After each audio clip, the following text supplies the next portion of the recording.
Madame la présidente.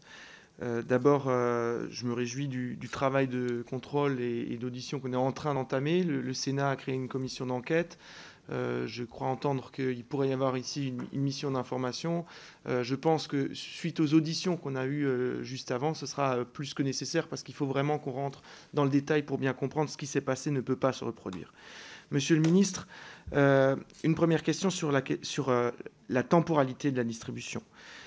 Deux choses m'ont interpellé. Sur le premier tour, on a distribué de la propagande officielle avant le début de la campagne officielle. C'est quelque chose qui a interpellé beaucoup de candidats. Est-ce que c'était prévu? Dans quel cadre est-ce que ça a été prévu? Je crois que c'est un point qu'il faut qu'on clarifie, cette question du positionnement de l'action de propagande de l'État et de la temporalité avec la campagne officielle.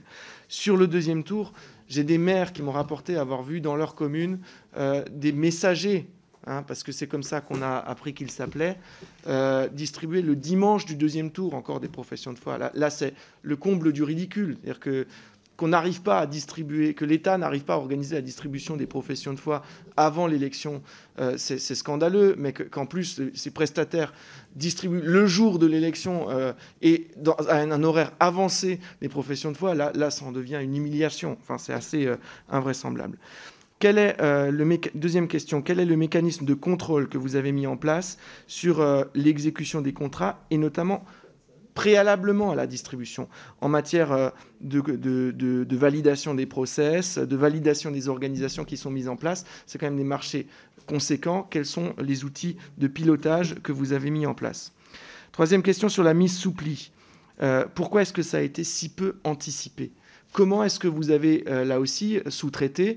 Qu'est-ce que vous avez décidé ou pas de sous-traiter? J'ai vu dans mon département les pompiers mobilisés le vendredi avant le deuxième tour pour aider à la mise sous pli. Le vendredi avant le deuxième tour.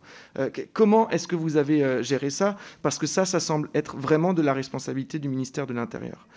Enfin, une dernière question sur le délai, parce que ça a été soulevé dans les auditions précédentes, notamment sur la date de remise aux prestataires des plis. Est-ce que le délai était différent des autres scrutins où il y a un délai seulement une semaine entre